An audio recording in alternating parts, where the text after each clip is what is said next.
नमस्कार।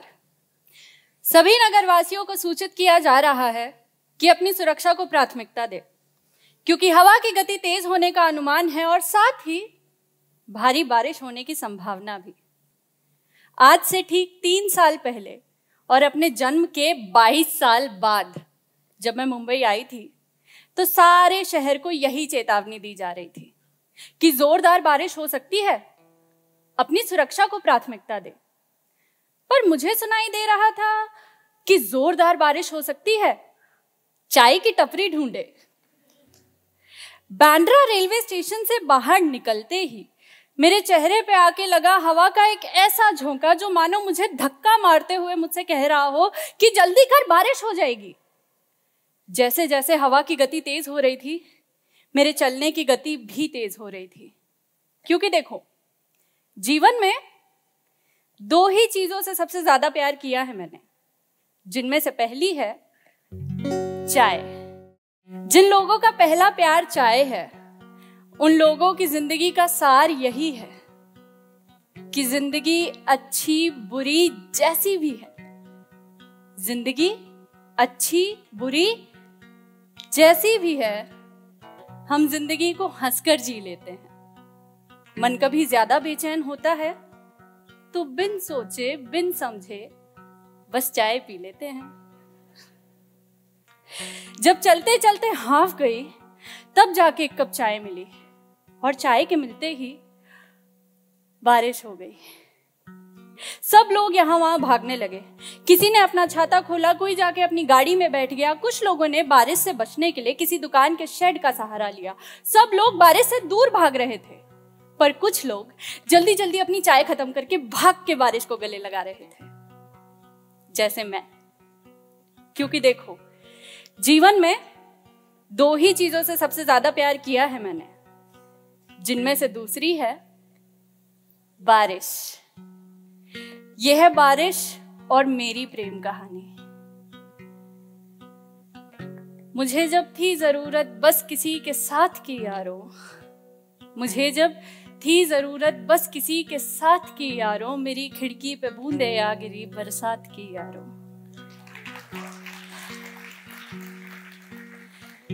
मेरी आंखों में सूखा था पड़ा जब ख्वाब फसलों का, मेरा जीना था जब भी गमज़दा टूटी सी गजलों सा।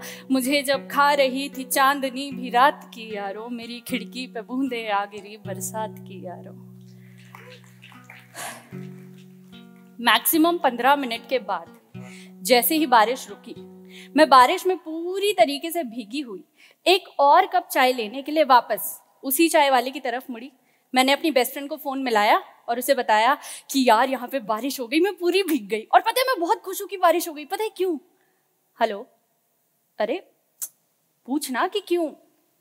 हेलो, तुझे आवाज आ रही है? हेलो, शिट यार, बैटरी। फिर अपने फोन की लाश हाथ में उठाए। उसे वापस जिंदा करने से पहले मैंने जाके 1 कप चाय और ली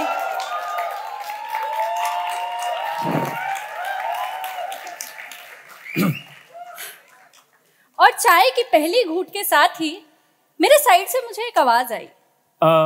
मुझे लगता है तुम्हें बारिश बहुत पसंद है।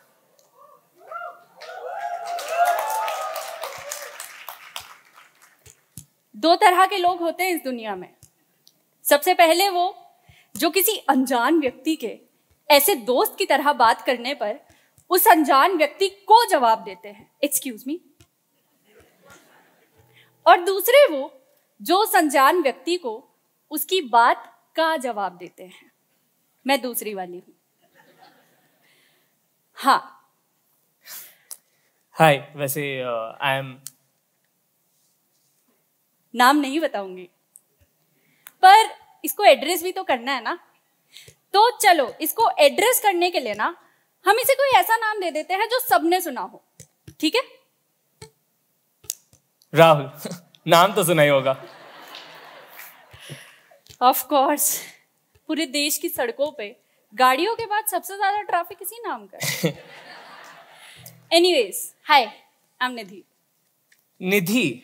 हाँ जी, तो राहुल नाम के ट्रैफिक के बाद सबसे ज्यादा ट्रैफिक निधि नाम का ही है। नो वंडर एक राहुल एक निधि को बस यूं ही मिल गए। एक बात बताओ, तुमने कभी स्टैंड अप कॉमेडी ट्राई करी है? नहीं। शुक्र है, क्योंकि देखो यार, ह्यूमर काफी हैंडीकैप्ड है तुम्हारा। तो चलो शुक्र है कि अच्छा तो दिखता हूँ। वैसे आप मुंबई से ही हो? कह सकते हैं। कह सकते यार, देखो, या तो कोई मुंबई से होता है या तो नहीं होता है। ये कह सकते क्या होता है? अभी सुनो ध्यान से, ठीक है? मैं वैसे दिल्ली से हूँ, ठीक है, पर I was born in Mumbai, तो दिल्ली की दिलवाली हूँ, पर कह सकते हैं कि मुंबई से हूँ। ठीक है, फेयर इनफ। पर ये दिलवाली करती क्या है? आई मीन बारिश में भीगने के अलावा। मैं क्या करती हूँ? मैं वही करती हूँ जो करीब करीब सिंगल के वियोगी जी करते हैं। हाँ, क्या? अरे, लोग हर पेशे में खुद को गुलाम कहते हैं, हम इश्क करने वाले शायरी को काम कहते हैं। वाह, ऐसे ही लाइन फेंक देते हो आप? तुम क्या करते हो अनजान लोगों से बातें करने के अलावा? वाह, मुझे नहीं पता था कि मेरी फ्लोटिंग स्किल्स इतनी बढ़िया है। पर जो भी है सही है। हाँ यार, ये ब्लैक एंड व्हाइट कॉम्बिनेशन, ये बोरिंग सी टाई देखकर आप समझी नहीं? गुलाम, कॉर्पोरेट गुलाम। ओ, मेरी ऑफिस एक्चुअली यहीं पर है। तो तुम अपने वर्क आवर्स में ऑफिस के बाहर चाय पी रहे हो? काफी आजाद गुलाम हो। ये आजादी थोड़ी है, ये तो भ्रम है। कैसा भ्रम? कि मैं जब चाहूं तब ऑफिस से निकल सकता हूं। पर एक्चुअली सच ये है कि अपने 8 घंटे पूरे किए बिना मैं कहीं नहीं जा सकता। कैद करने का सबसे आसान तरीका है ये कि लोगों को आजादी का भ्रम दिया जाए। वाह वाह वाह, गुलामी में शेर व शायरी। अरे, अब लगता है आपका असर हो गया, रहेगा जिंदगी भर। जिंदगी भर? जिंदगी भर? यार एक बात बताओ, ये लड़के फ्लर्टिंग में एग्जैजरेटिंग को यूनिवर्स लेवल पे क्यों लेके चले जाते हैं? किचन से पानी तो ला नहीं पाते, और बातें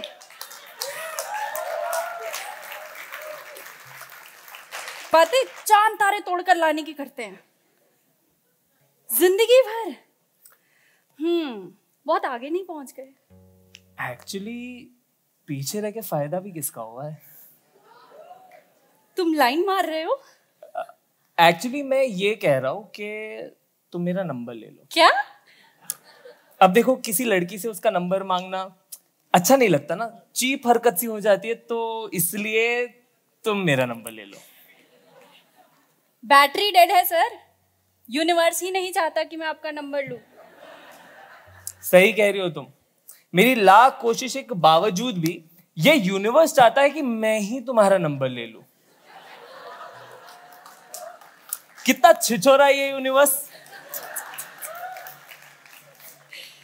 चाय की आखिरी घूंट तक हमारी बातें चली, फिर उसके बाद उसने मुझे अपने फोन का डायल पैड खोल कर दिया, जिस पर मैंने अपना नंबर लिख दिया, और हम दोनों वापस चल दिए। मैं स्टेशन की तरफ और वो अपनी गुलामी की तरफ।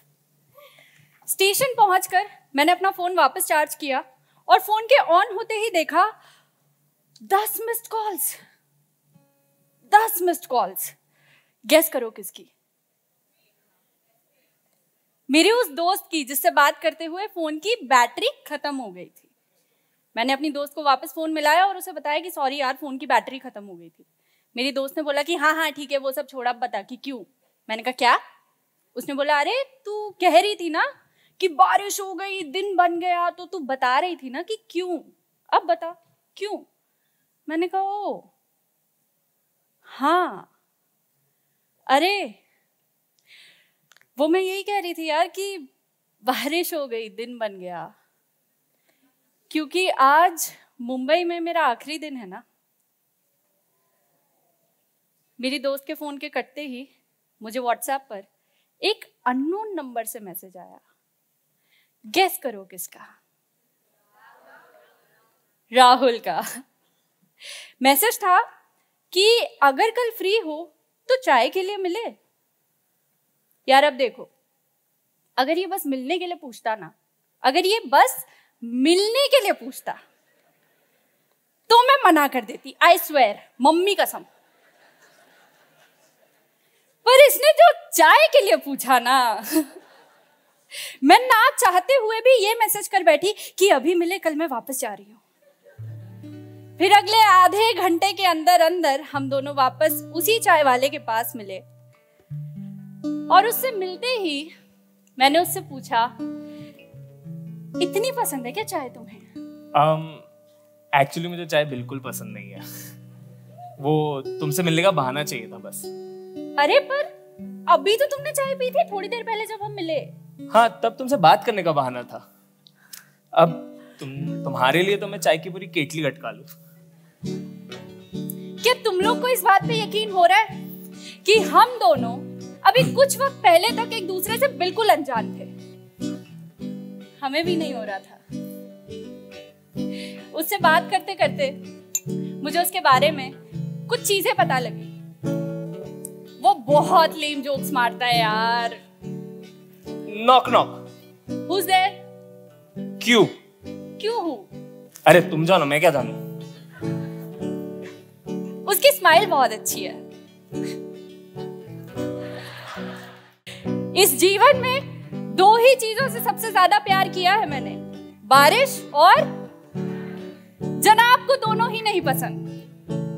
किशोर कुमार के गाने काफी पसंद है उसे, और यकीन मानोगे, कॉर्पोरेट गुलाम के भेष में घूमने वाला ये लड़का बहुत अच्छा गाता है। ये पहली मुलाकात में ही कैसे हो गया, जो अब तक ना लगा था दिल वो तुझसे लग गया। जुल्फों के तेरे बादल में थोड़ी छाँव अब ले लूं, नजरों से तेरी जो मिलूं, भूल जाऊं गम सारे। ये पहली मुलाकात में ही कैसे हो गया, जो अब तक ना लगा था दिल वो तुझसे लग गया।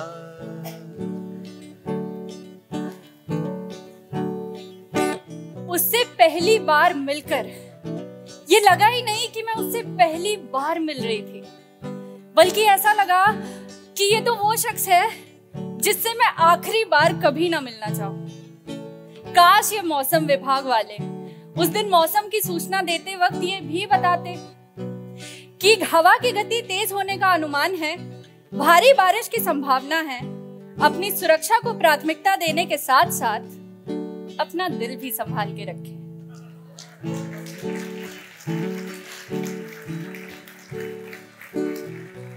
क्योंकि तेज हवा और बारिश के लिए तो मैं तैयार थी, पर इसके लिए नहीं। उससे बात करते हुए न जाने कब मेरा दिल मेरी पकड़ से निकलकर उसकी टाई पकड़कर उसके शर्ट की पॉकेट में घुस गया, पता ही नहीं चला। फिर मैं तो वापस दिल्ली आ गई, पर दिल वहीं रह गया उसके शर्ट की पॉकेट में।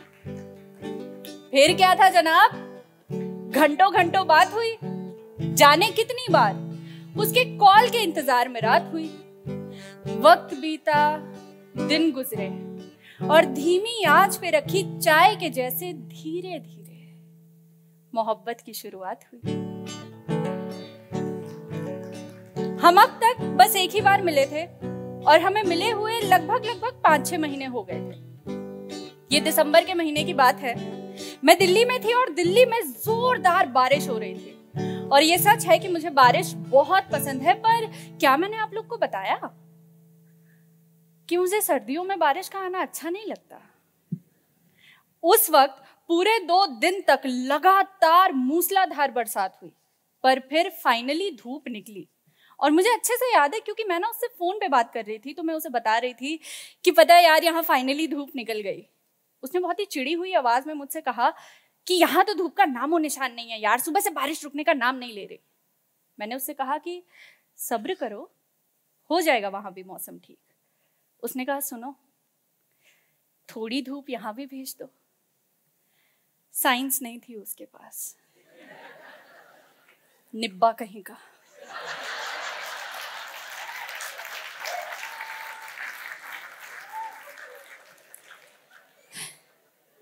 मैंने उससे कहा पागल हो तुम। ये कहकर मैंने फोन रखा और मैंने उसे एक मैसेज किया, धूप तो नहीं भेज सकती पर ये पढ़ो, तुम्हारे लिए।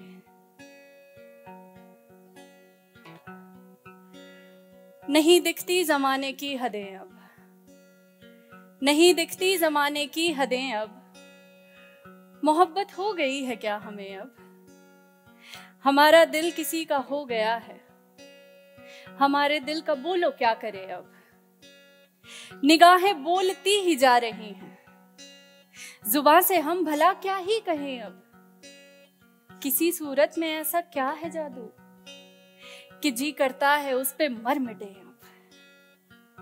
उसने ये पढ़ा और उसका वापस फोन आया।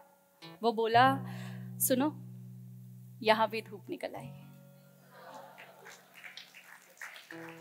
उसी दिन रात को उसका फिर से फोन आया और उसने कहा कि ओए गेस व्हाट, गुलामी से पूरे 1 हफ्ते की आजादी मिली है। I am planning a trip with my friends, तुम भी आ जाओ ना। वो चाहता था कि मैं उसके साथ ट्रिप पे जाऊं। मैं भी चाहती थी कि मैं उसके साथ ट्रिप पे जाऊं, पर यूनिवर्स चाहता था कि मैं अगले 4 दिन तक दिल्ली के एक हॉस्पिटल में अपने 104 डिग्री बुखार और माइग्रेन से फटते हुए सर को लेकर घूमूं।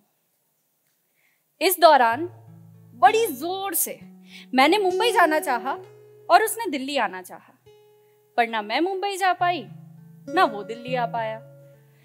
कुछ दिन बाद फिर कुछ ऐसा हुआ कि मैंने मुंबई जाना चाहा और उसने दिल्ली आना चाहा, पर ना मैं मुंबई जा पाई ना वो दिल्ली आ पाया। फिर कुछ दिन बाद फिर कुछ ऐसा हुआ कि मैंने मुंबई जाना चाहा और उसने दिल्ली आना चाहा, पर ना मैं मुंबई जा पाई ना वो दिल्ली आ पाया। इसका कारण ये नहीं था कि इन 2 शहरों के बीच चलने वाली ट्रेन या फ्लाइट्स नहीं थी। इसका कारण थी वो जो जरूरत होने पर साली कभी नहीं चलती, किस्मत। दोस्तों, अगर किसी चीज को शिद्दत से चाहो तो कभी कभी पूरी कायनात उसे तुमसे ना मिलाने में लग जाती है। एक रोज उसका फोन आया और वो बोला, यार निधि, हमारे शहरों के बीच ना डिस्टेंस बहुत ज्यादा है, I don't think it's working out. उसकी इस बात से मेरे दिमाग ने फुल अग्री किया, पर दिल ऑफेंड हो गया। फिर दिन रात हम दोनों दिन और रात की तरह इस बात पे बहस करते कि हमारे शहरों के बीच का 1450 किलोमीटर का फासला हमारे रिश्ते के आड़े आ रहा है। अक्सर ऐसा होता था कि जब हम पूरा दिन लोगों से किसी बात पे लड़कर थक जाते थे और भागकर बस एक दूसरे के पास आना चाहते थे, तब 1450 किलोमीटर बीच में आ जाते थे। जब कमरे में अकेले बैठे बैठे अंदर ही अंदर हमारे सारे जज्बात उलझ जाते थे और हम सोचते थे कि काश हम दोनों एक दूसरे के करीब होते। अगर हम एक दूसरे के करीब होते तो हम मिलकर बिल्कुल एक उलझे हुए ऊन के गोले के जैसे अपने उलझे हुए जज्बात सुलझा लेते। पर 1450 किलोमीटर बीच में आ जाते थे। कभी कभी जब बहुत जोर से रोना आता था तो लंबी कॉल्स या लंबी चैट्स या वीडियो कॉल्स की जरूरत नहीं होती थी। जरूरत बस खाली ये होती थी कि कोई गले लगा के चुप करा दे। जरूरत बस खाली ये होती थी कि कोई आंखों से गिरते हुए आंसुओं के नीचे अपना कंधा रख दे। पर उस कंधे और इन गिरते हुए आंसुओं के बीच में 1450 किलोमीटर आ जाते थे। लॉन्ग डिस्टेंस रिलेशनशिप्स की दिक्कत ही ये होती है कि एक दूसरे के लिए प्यार बहुत होता है, पर एक दूसरे के लिए वक्त पे वक्त नहीं होता। कभी भी जरूरत पड़ने पर हम दोनों एक दूसरे के लिए फिजिकली और इमोशनली अवेलेबल हो ही नहीं पाते। क्यों समझ में न आए हम,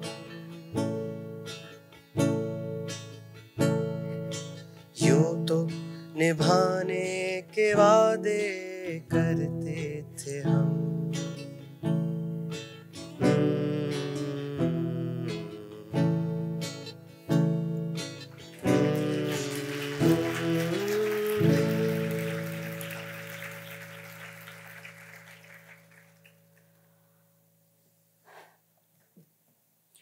फासले की इस बहस के चलते हम दोनों एक दूसरे की जिंदगी में आते जाते एक दूसरे से दूर होते जा रहे थे। एक दिन दिमाग की उंगली पकड़कर दिल ने उससे कहा कि यार क्या कर रहे हैं हम। एक दूसरे की जिंदगी से 100 बार जाने का फैसला लेकर एक दूसरे की जिंदगी में 100 बार वापस आ चुके हैं। हम दोनों बिल्कुल आती जाती बारिश के जैसे हो गए हैं। मैंने उसे कॉल किया और उससे कहा कि तुम्हें पता है बारिश कब अच्छी लगती है? तुम्हें पता है बारिश कब अच्छी लगती है? या तो जब बारिश बहुत जोर से आ रही होती है ना, बारिश तब अच्छी लगती है, या जब बारिश बहुत जोर से आने के बाद रुक जाती है तो उस बारिश के रुक जाने के बाद का मौसम अच्छा लगता है, जिसकी वजह से उस बारिश का रुक जाना अच्छा लगता है। आती जाती बारिश अच्छी नहीं लगती। हम दोनों ये बात जानते थे कि हम दोनों उस कॉल पे आखिरी बार उस बारे में बात कर रहे थे। उस कॉल पे हमने एक दूसरे से अलग हो जाने का फैसला लिया और उस कॉल के कटने के बाद उसका एक मैसेज आया जिसमें लिखा हुआ था कि इश्क में खुद को खोना भी आया, इश्क में खुद को खोना भी आया, अश्क का बोझा ढोना भी आया, साथ उसके संवरना भी सीखा और पलकें भिगोना भी आया। याद आया कि कितने खुश थे हम, याद आया तो रोना भी आया। कागजों पे लिखा कुछ तो यारों, चैन से हमको सोना भी आया। मैंने उसे कॉल किया और कहा वाह शेरो शायरी।